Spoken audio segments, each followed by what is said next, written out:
নারায়ণপুর গ্রামের ছোট্ট এক চায়ের দোকানে রোজ রাতে আড্ডার আসর জমে। যার মূল কেন্দ্রবিন্দুতে থাকে সেখানকারই এক দাদু। সকলে ভালোবেসে দাদু বলেই ডাকে তাকে। আজও প্রত্যেক দিনের মতন জমে উঠেছে চায়ের আসর। রাত্রি ঠিক ৮টা বাজে। দাদু নিজের মতন বসে গল্প জমিয়ে রেখেছে। পাশেই বসে আছে পলাশ আর শ্যামল, দুই ভাই। আর ভীষণ বৃষ্টি হলো বটে, কি বলো দাদু? তাই তো দেখছি, কতগুলো জামা কাপড় শুকোতে দিলাম, সব দেখি ভিজে একাকার হয়ে আছে। তোরা তো জানিস একা মানুষ আমি, সব কাজ একাই করতে হয়। তা দাদু, আজ কোন গল্প শোনাচ্ছ? আকাশটাও বেশ মেঘলা, একখানা ভূতের গল্প হয়ে যাবে নাকি? হ্যাঁ, তা তোরা শুনলেই বলতেই পারি, তবে ঘটনা কিন্তু সত্য, বানিয়ে বানিয়ে বলবো না। তাই নাকি? তবে শুরু করে দাও দাদু। হাতে গরম চা, বৃষ্টি বৃষ্টি ভাব, আর তোমার গল্প, আহা, একেবারে জমে যাবে। শোন তবে। একটা দীর্ঘশ্বাস ছেড়ে দাদু নিজের গল্প বলা শুরু করলো।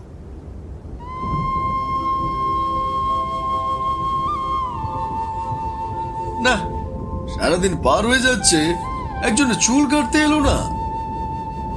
হ্যাঁ, এই হয়েছে আরেক জ্বালা। দিনে রাতে যখন খুশি তখন বৃষ্টি শুরু হচ্ছে। এই বর্ষাকাল এলেই আমার খদ্দের একেবারে কমে যায়। না, আজ বোধহয় আর কোনো খদ্দের আসবে না। বিকেল গড়িয়ে সন্ধ্যা নামতে শুরু করেছে। এমন সময় এক এক করে 4 জন এলো যোগুর দোকানে চুল কাটতে।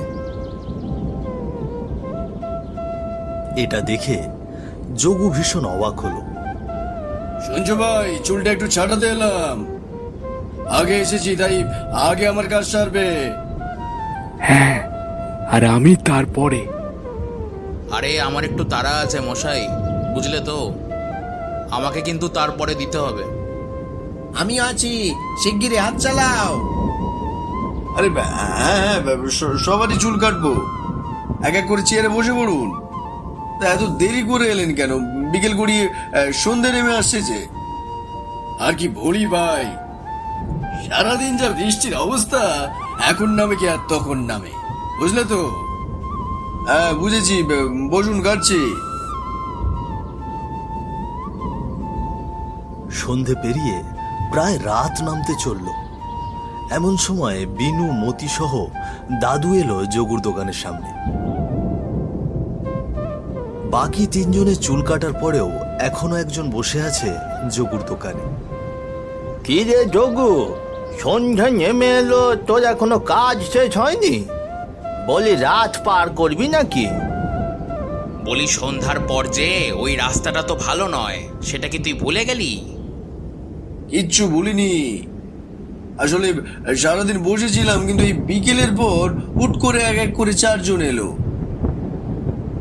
3 জন শেষ, এই একজন বাকি আছে। ভালোই হয়েছে, আজ তো আমাদের খদ্দের আসেনি রে। দোকান খুলে সারাদিন বসে রইলাম, কেউ জুতো সেলাই করতে এলো না।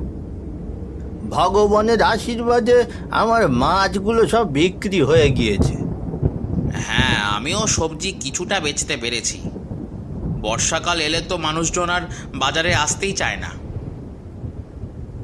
ও দাদা, গল্প করবে নাকি চুল কাটাবে?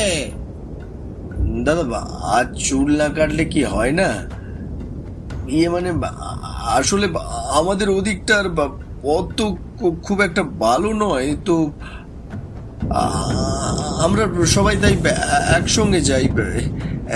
দেখছেন তো, ওরা এসে দাঁড়িয়ে আছে তখন থেকে। না দাদা, বিপদে পড়ে যাব। এমনি এত সময় ধরে বসে আছি, একটা অনুষ্ঠান বাড়ি যাওয়ার আছে। এক এক করে সব শেষে আমার চুল কাটতে বসলে তুমি। না না, চুল তোমায় কেটে দিতেই হবে। তুইও না চুল কাট, আমরা না হয় একটু দাঁড়িয়ে যাই। এই সবাই একসঙ্গে গেলে তো আর কিছু হবে না। সে কি রে, সামনের ভাঙা ডোবার পুকুরের পাশ দিয়ে ওই রাস্তাটা যে ভালো নয় সেটা তুই জানিস না? রোজই তো সেখানে মানুষের সাথে কিছু না কিছু হচ্ছে। আরে এই জন্যই তো আমরা ঠিক করেছি প্রতিদিন তাড়াতাড়ি একসঙ্গে যাব আর আসবো। বেচারা বলছে চুল কাটতেই হবে। এত সময় বক বক না করলে চুল কাটানো হয়েই যেত। না না যোগু, তুই আর দেরি করিস না, শিগগির হাত চালিয়ে কেটে দে। দোকানপাট বন্ধ করে তারা চারজনে বাড়ির উদ্দেশ্যে রওনা হলো। জঙ্গলের মধ্য দিয়ে দাদু, মতি, যোগু আর বিনু চলতে শুরু করলো। এদিকে বারবার বিদ্যুৎ চমকাতে আরম্ভ করলো। হুট করেই মুষলধারে বৃষ্টি শুরু হয়ে গেল। এই যা, আবার বৃষ্টি শুরু হয়ে গেল যে। এই রে, এবার কি হবে? আমি তো ছাতা আনিনি। এই তোরা কেউ ছাতা আনিসনি? ছাতা? ওসবের দাম জানিস? আমার মতো ছাপোষা মানুষ কি আর ওসব ব্যবহার করে? আমার কাছে অবশ্য একখানা পুরনো আছে, তবে নিয়ে আসতেই তো ভুলে গেলাম। আরে আমার কাছেও তো ছোট একটা আছে। ভেবেছিলাম তোরা কেউ আনলে তোদের সাথেই চলে যাব, কিন্তু এখন তো তোরা কেউ কিছুই আনিসনি। এবার কি হবে? কি আর হবে, এইভাবেই চল, ভিজে ভিজে যেতে হবে। চারজন একসঙ্গে জঙ্গলের পথ দিয়ে হেঁটে বাড়ি ফিরছিল। এদিকে সন্ধে পেরিয়ে বেশ রাত হয়ে গিয়েছে। ভাঙা ডোবার পুকুর পাড়ের দিকটা খুব একটা ভালো নয়। বেশ কিছুদিন ধরেই সেখানে নানা রকম অদ্ভুত ঘটনা ঘটছে মানুষের সাথে। এই জন্যই তারা সিদ্ধান্ত নিয়েছে সকলে একসঙ্গে কাজ থেকে বাড়ি ফিরবে। আজ ভীষণ দেরি হয়ে গেল। ভাঙা ডোবা পুকুর পাড়ে চলে এলাম। তোরা সবাই সাবধানে চল, বলা তো যায় না কখন কোন বিপদে সে আবার হাজির হয়। সবাই তাড়াতাড়ি পা চালা। বাবারে বাবা, এই ভাঙা ডোবাটা পার হতে পারলেই শান্তি। চালা চালা, শিগগিরই পা চালা। ভাঙা ডোবা পার করার পরে কিছু দূরে গিয়ে বিনু তাদের সবাইকে থামতে বলে। একটা গাছের নিচে সবাই দাঁড়ায়। এই তোরা একটু থাম, দাঁড়া এখানে। কেন রে, মাঝ রাস্তায় আবার কি হলো? আরে আরে আবার কি হলো? না, আমাকে একটু করতে হবে। এক্ষুনি যাবো আর এক্ষুনি আসবো। তুই আর সময় পেলি না? যা যা, তাড়াতাড়ি যা, বেশি দেরি করবি না কিন্তু বিনু, শিগগিরই আসবি। এই তো তোরা দাঁড়া, আমি এক্ষুনি যাবো, আবার এক্ষুনি ফিরে আসবো। বিনু সেখান থেকে চলে গেল। মতি, যোগু আর দাদু তিনজনে দাঁড়িয়ে রইল সেই গাছতলায়। দেখতে দেখতে বেশ খানিকটা সময় পার হয়ে গেল। এদিকে বৃষ্টিও প্রায় থেমে গিয়েছে, কিন্তু বিনুর আসার আর কোনো খবর নেই। এটা দেখে ওরা তিনজন কিছুটা ঘাবড়ে গেল। এমনিতেই জায়গাটা খুব একটা বেশি ভালো নয়, তার মধ্যে তাদের একজন সঙ্গী গিয়ে আর ফেরত আসছে না দেখে তারা বেশ দুশ্চিন্তা করতে আরম্ভ করলো। কি ব্যাপার বলতো, বিনুটা গেল এখনো আসছে না কেন? আমারও তো চিন্তা হচ্ছে, আমাদের কি এখানেই দাঁড়িয়ে থাকাটা ঠিক হবে? তোরা এক কাজ কর, এখানে দাঁড়া, আমি বরং সামনে গিয়ে একটু দেখে আসি। এত সময় তো লাগবার কথা না। হ্যাঁ চল, আমিও তোর সাথেই যাব। এই যোগু, তুই এইখানেই দাঁড়া, আমরা একটু আসছি। এই চল। হ্যাঁ চল।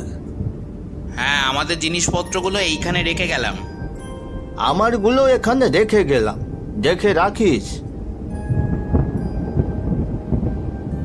এই বলে মতি আর দাদু দুইজনেই চলে গেল বিনু যেদিকে গিয়েছে সেই দিকে, আর যোগু দাঁড়িয়ে রইল সেই গাছতলায়। কিছু দূর এগিয়ে মতি আর দাদু দেখল বিনু রক্তাক্ত অবস্থায় মাটিতে মুখ থুবড়ে পড়ে আছে। তারা যেন আকাশ থেকে পড়লো এটা দেখে। বিনুর এই অবস্থা কিভাবে হলো সেটা তারা বুঝতে পারল না। হে হে ভগবান, এ কি কাণ্ড! এ বিনুর অবস্থা এরম কি করে হলো? আমি তো কিছুই বুঝতে পারছি না। তোল তোল, ওকে তোল। জ্ঞান আছে তো? না রে, এ দেখে তো মনে হচ্ছে জ্ঞান নেই। এইরকম রক্তাক্ত অবস্থায় ও এখানে কেন পড়ে আছে? সেসব পরে ভাবা যাবে। আগে ওকে নিয়ে চল, যত তাড়াতাড়ি সম্ভব এখান থেকে বেরিয়ে যেতে হবে। জায়গাটা একেই ভালো নয়, তার উপর এই অবস্থা। ওকে তাড়াতাড়ি কবিরাজ মশাইয়ের কাছে নিয়ে যেতে হবে।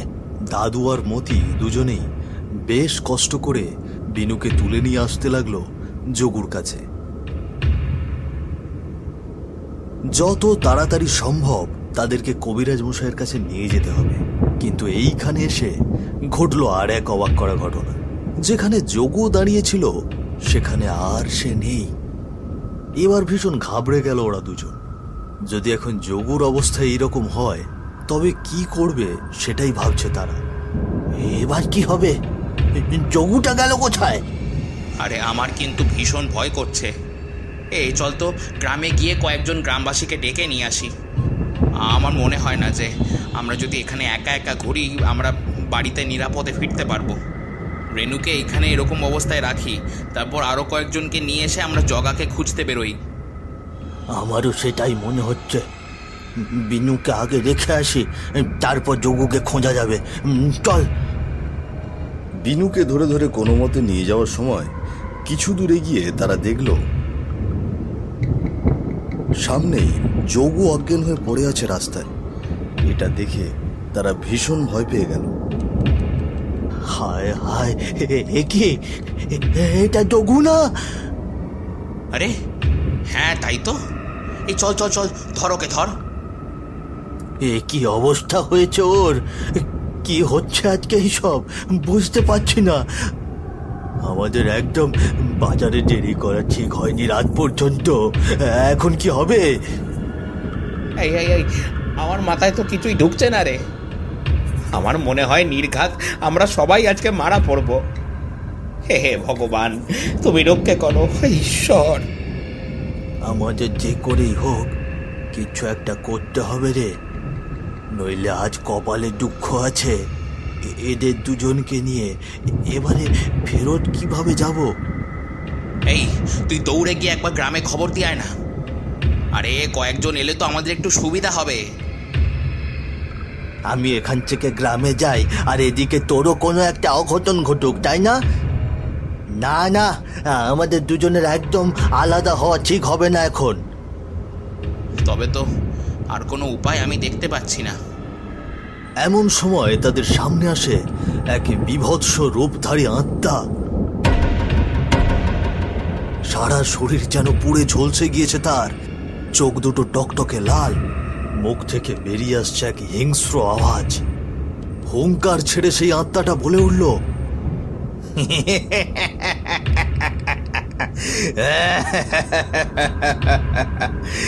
কি ভেবেছিল আমাকে মেরে পার পেয়ে যাবে? আমি বদলা নেব।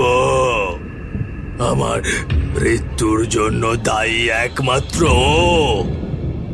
রাম রাম রাম রাম রাম রাম। ও বাবা গো, এটা কি? দেখতে পাচ্ছিস না, এটা ভূত। এ আজকে আমাদের রক্ষে নেই। কি হবে কি হবে, হরি হরি হরি। না, তোদের আমি মারবো না। আমি মারবো শুধু এই নাপিত বেটাকে, এই যোগুকে। আমার মৃত্যুর জন্য ওই দায়ী। সে কি? এসব কি বলছো? আমি তো কিছুই বুঝতে পারছি না। শোন তবে। ও দাদা, একটু তাড়াতাড়ি করো না। বুঝতে পারছো না কেন? আমার দেরি হয়ে যাচ্ছে যে। এই গায়ের নিয়ম কি আপনি জানেন না? যে আগে চুলদাড়ি কামাতে আসবে তারটাই আগে করতে হবে। আপনি পরে এসেছেন, এখন আমি কি করতে পারি ভাই বলুন তো? আমাকে আজকে যে করেই হোক চুল কাটতে হবে যে। কাল যে আমার বিয়ে। হ্যাঁ, একটুখানি দাঁড়ান না বাবু, দেখছেন তো একজনের চুল কাটছি, ওর পর আপনারটা কাটবো।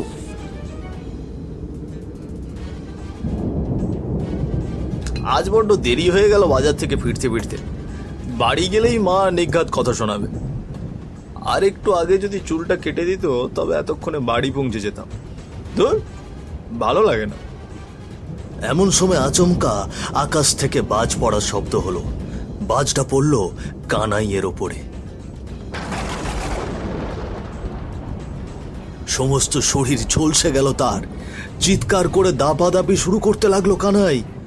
যন্ত্রণা সহ্য করতে না পেরে ধীরে ধীরে মারা গেল সে। জল দাও একটু, কেউ একটু জল দাও।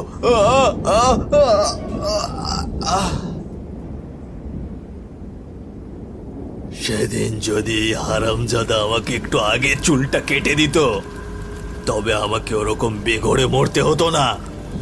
পরের দিন ছিল আমার বিয়ে। একটা পুরো পরিবার ধ্বংস হয়ে গেল শুধুমাত্র এই শয়তানটার জন্য। ওকে আমি ছাড়বো না। এতদিন শুধু ওকে একা পাওয়ার জন্য অপেক্ষা করেছি। আজ শেষ পর্যন্ত ওকে একা পেয়ে গিয়েছিলাম, কিন্তু তার মধ্যে তোরা আবার এসে পড়লি। তোমার কোথাও বুঝতে ভুল হচ্ছে। আমাদের যোগুটা এমন খারাপ মানুষ নয় গো। দয়া করে ওর কোনো ক্ষতি করো না। ক্ষতি করব না? ও কেন আমার ক্ষতি করলো? এই গায়ের নিয়ম ছিল যে আগে চুল কাটতে আসবে সেই আগে কাটতে পারবে। বাজ পড়াটা তো সম্পূর্ণ ভগবানের ইচ্ছে ছিল। তুমি দয়া করে ওদের ছেড়ে দাও, ওদের প্রাণ কেড়ে নিও না। আমি তোমার পায়ে পড়ছি, আমার বন্ধুকে ছেড়ে দাও। ওর পরিবার আছে, ঘরে ছোট ছোট সন্তান আছে। ছোট ছোট বাচ্চাদের বাবাকে ছিনিয়ে নিও না। তারপর তারপর কি করলো? ছেড়ে দিল? নির্ঘাট মেরে ফেলেছে, তাই না দাদু? না, মারেনি। তবে এর চেয়ে বরং মেরে ফেললেই ভালো করতো। কি করেছিল দাদু? শিগগিরই বলো না। এরপর সেই পথ দিয়ে যাচ্ছিল আমাদের গাঁয়ে দুই ছোকরা। আমাদের চিৎকার শুনে তারা দুজন দৌড়ে এলো সেখানে। কার যেন হাতে একখানা লোহা ছিল, সেইটা ছুঁড়ে দিল সেই ভূতের দিকে। ভূতেরা লোহায় ভয় পায়। এরপর কোথায় যেন চোখের পলকে উধাও হয়ে গেল সে। আর তোমার বন্ধু, তার কি হলো? বেচারা যোগুটা পাগল হয়ে গেল। এরপর কয়েক বছর পর মারা গেল। আর বিনু ধীরে ধীরে সুস্থ হয়ে উঠল। শুনেছি তার নাতি নাতনিরা নাকি তাকে শহরে নিয়ে গিয়ে রাখছে এখন। জব্বর একখানা গল্প বললে দাদু, সারা জীবন মনে থাকবে। ঠিক বলেছিস, এর আগে এমন গল্প শুনিনি।